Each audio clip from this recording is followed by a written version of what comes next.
வணக்கம் குட்டீஸ். கதை பகுதியில் ஹரிச்சந்திரன் கதையை படிக்கலாம் வாங்க. படையினர் மகிழ்ச்சி ஆரவாரம். படை பரிவாரங்களுடனும் வேடர்களுடனும் கூட்டமாய் கூடி காட்டை அடைந்தான் ஹரிச்சந்திரன். ஹரிச்சந்திரனோடு அவன் மனைவி சந்திரமதியும் மகன் தேவதாசனும் கூடவே புறப்பட்டனர்.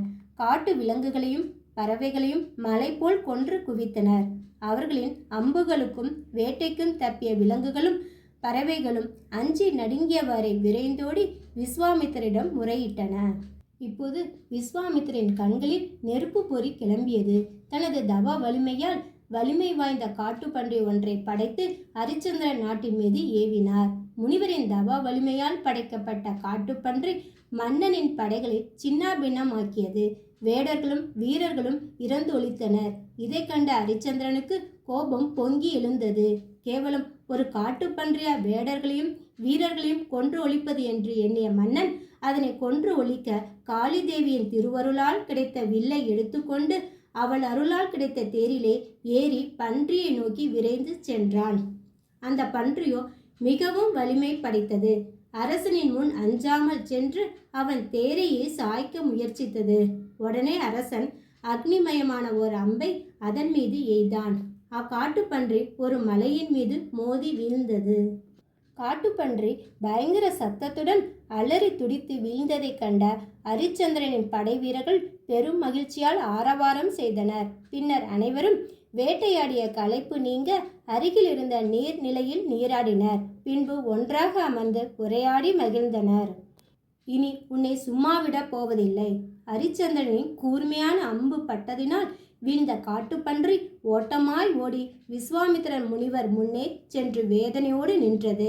அதனை கண்ட முனிவருக்கு பெரும் கோபம் உண்டாயிற்று. பொங்கி எழுந்த கோபத்தினால் இரு கன்னியர்களை உண்டாக்கினார். அவர்கள் இருவரும் பேரழகுடன் விளங்கினர். விஸ்வாமித்திரர் அப்பெண்களை நோக்கி, என் அருமை செல்வியரே, நீங்கள் இருவரும் ஹரிச்சந்திரன் இருக்குமிடம் சென்று இனிமையாக பாடி நடனமாடி அவன் மனதை கவருங்கள். அவன் உங்களிடம் நீங்கள் வேண்டும் பரிசு யாது என்று கேட்பான். அப்போது அவனது வெண்கொற்ற கொடையை பரிசாக கேட்டு பெற்றுக்கொண்டு வாருங்கள். இல்லையெனில் அவனையே பரிசாக திருமணம் செய்து கொண்டு திரும்புங்கள் என்று கூறி அப்பெண்களை விஸ்வாமித்திரர் அனுப்பி வைத்தார். அவ்வாறே அப்பெண்கள் இருவரும் ஹரிச்சந்திரன் இருக்கும் இடத்திற்கு சென்றான். ஹரிச்சந்திரனோ அந்நேரத்தில் வேட்டையாடி மிகவும் சோர்வடைந்து களைப்புற்று இருந்தான். இதுதான் தக்க சமயம் என்று எண்ணிய அப்பெண்கள் அங்கு ஆடியும் இனிமையாக பாடியும் ஹரிச்சந்திரனுக்கு புத்துணர்வு அளித்தனர். அதனால் உள்ளம் மகிழ்ந்த ஹரிச்சந்திரன், நீங்கள் வேண்டும் பரிசு யாது என்று கேட்டான். அறிவாற்றல் மிக்க மன்னவரே, நாங்கள் தங்களிடம் இருந்து விரும்பும் பரிசு தங்களின் சந்திரவட்ட கொடையே. அதனை தந்தால்தான் நாங்கள் மிகவும் மகிழ்ச்சி அடைவோம் என்றார்கள். உங்களுக்கு கொடுக்க வேண்டியதை தான் நான் கொடுக்க வேண்டும். உங்களுக்கு தகாததை நீங்கள் கேட்கவே கூடாது. சந்திரவட்ட குடை பற்றியும் அதன் அருமை பெருமைகளை அறியாது கேட்கிறீர்கள். இந்த சந்திரவட்ட குடை பலியே அறியா சூரிய குலத்து அரசர்களின் பரம்பரை சொத்து. எனவே இக்குடை வேண்டும், குடைதான் வேண்டும் என்று நீங்கள் கேட்டால் வேறு குடை தருகிறேன் என்று அன்புடன் கூறினான். ஆனால் அப்பெண்களோ, கொடுத்தால் வெண்கொற்ற கொடை தாருங்கள், இல்லையேல் எங்கள் மனம் விரும்பி ஏற்பதை செய்யுங்கள் என்று கேட்டனர். சூதும் வாதும் அறியா ஹரிச்சந்திரன், உங்களின் மனம் விரும்பி ஏற்றதை சொல்லுங்கள் என்றான். எங்கள் இருவரையும் உங்கள் மனைவியாக ஏற்று திருமணம் செய்து கொள்ளுங்கள். இதுதான் எங்கள் மனம் விரும்பி கேட்பதும் விரும்பி ஏற்பதும் ஆகும் என்று விடாப்பிடியாய் கூறினர். பெண்களின் விடாப்படியான பேச்சை கேட்ட ஹரிச்சந்திரனின் அமைச்சர் சத்தியகீர்த்திக்கு கோபமும் ஆத்திரமும் பீரிட்டு கிளம்பியது. எனவே அப்பெண்கள் இருவரையும் அங்கிருந்து விரட்டி அடித்தான். அப்பெண்கள் இருவரும் தலைவிரி கோலமாக தலை தெறிக்க ஓடி தங்களை அனுப்பிய விஸ்வாமித்திரிடம் சென்று கண்ணீரும் கம்பளையுமாக அழுது புலம்பி அரற்றினார்கள். அவர்களின் அலங்கோல நிலையை கண்ட விஸ்வாமித்திரருக்கு சினம் பொங்கி எழுந்தது. ஹரிச்சந்திரா, இனிமேல் உன்னை நான் சும்மா விடப் போவதில்லை என்று நெருப்பு பொறி பறக்கும் கண்களுடன் ஹரிச்சந்திரனை நோக்கி நடந்தார். இனி என்ன நடக்குமோ என்ற அச்சத்தோடு மற்ற முனிவர்களும் விஸ்வாமித்திரின் பின்னால் ஓடினார்கள். பெண்களை மணந்து கொள், இல்லையேல் நாட்டை கொடு. அனல் பறக்கும் கண்களோடும் கோபத்தோடும் சீறிக்கொண்டு ஹரிச்சந்திரனின் அரண்மனைக்குள் நுழைந்தார் விஸ்வாமித்திரர். அவரின் வருகையை கேட்டறிந்ததும் ஹரிச்சந்திரன் விரைந்தோடி வந்து அவரது கால்களில் விழுந்து பணிந்து வணங்கினான். வணங்கிய மன்னனை பலமுறை உதைத்து தள்ளினார். இதனால் ஹரிச்சந்திரன் மன்னனின் மணிமுடி சிதறி உருண்டு ஓடியது. அப்போதும் ஹரிச்சந்திரன் கோபமே அடையவில்லை. எழுந்து நின்று மீண்டும் முனிவரை தொழுது, தவமுனிவரே, என் மணிமுடியை உதைத்த தங்களின் திருவடிகளில் வலி எடுக்குமே. என்னை உதைத்ததை பற்றி எனக்கு கவலையும் இல்லை. எல்லளவும் உங்கள் மீது எனக்கு கோபமும் இல்லை. ஆனால் தங்களுக்கு என் மீது இவ்வளவு கடுஞ்சினம் உண்டாக காரணம்தான் யாது என்பது எனக்கு புரியவில்லை. அதை அடியனாகிய ஹரிச்சந்திரன் அறியலாகுமா என்று கேட்டான். செய்ததை செய்துவிட்டு ஒன்றும் அறியாதவன் போல் தெரியாதவன் போல் பாசாங்கு செய்கிறாயே. எனது வன விலங்குகளை வேட்டையாடி கொன்று ஒழித்து விட்டாய். எனது வனத்தையெல்லாம் படுநாசம் செய்து அளித்தாய். உன்னிடம் அனுப்பிய எனது பெண்களையும் அவமானப்படுத்தி அனுப்பியிருக்கிறாய். இவ்வாறு கொடுமைகள் பல செய்துவிட்டு குறையொன்றும் செய்யாதவன் போல் கூறுகிறாயே என்று விஸ்வாமித்திரர் கோபத்தின் உச்சிக்கே போய்விட்டார். தவசிலரே, நான் மனமறிந்து எந்த தவற்றையும் செய்யவில்லை. என்னிடம் வந்த பெண்கள் தங்கள் மக்கள் என்பதும் எனக்கு தெரியாது என்று பணிவாக சொன்னான் மன்னன். ஹரிச்சந்திரா, நடந்தது நடந்துவிட்டது. நடந்ததை பேசி இனி பயனில்லை. என் பெண்கள் இருவரையும் நீ திருமணம் செய்து கொள். மகாமுனிவர் பெருமானே, என்ன வார்த்தை சொன்னீர்கள்? என் கண்ணை வேண்டினும் தருகிறேன். ஏன், நான் ஆளும் இந்த மண்ணை வேண்டினும் தருகிறேன். ஆனால் இப்பெண்களை என்னால் மணக்க முடியாது.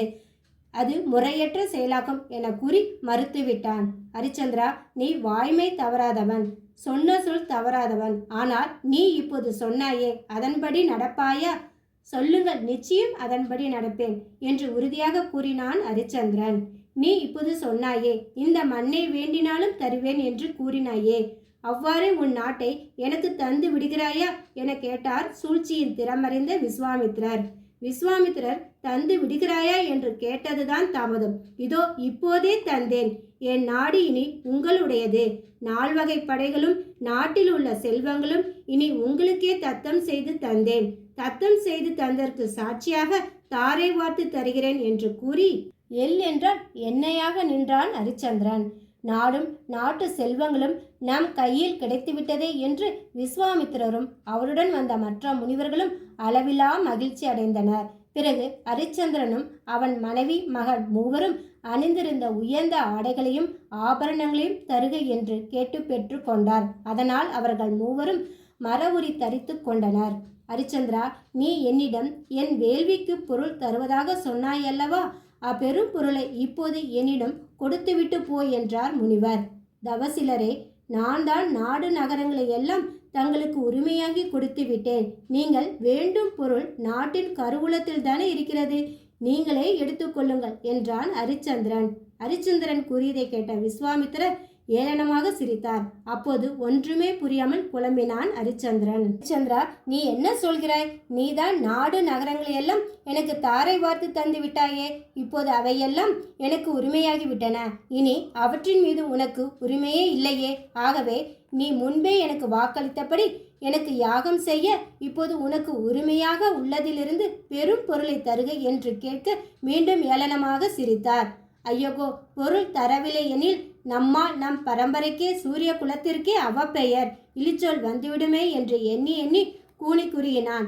அப்போது ஒரு முடிவுக்கு வந்தவனாக ஹரிச்சந்திரன், முனிவர் பெருமானே, ஒரு குறிப்பிட்ட காலம் தவணை கொடுங்கள். அதற்குள் அப்பொருள் முழுவதையும் கொண்டு வந்து தந்து விடுகிறேன் என்று இருகரம் குவித்து வணங்கி கெஞ்சினான். சரி, இன்னும் 48 நாள் தவணைக்குள் அப்பொருள் முழுவதையும் கொண்டு வந்து கொடுத்து விட வேண்டும் என்றார்.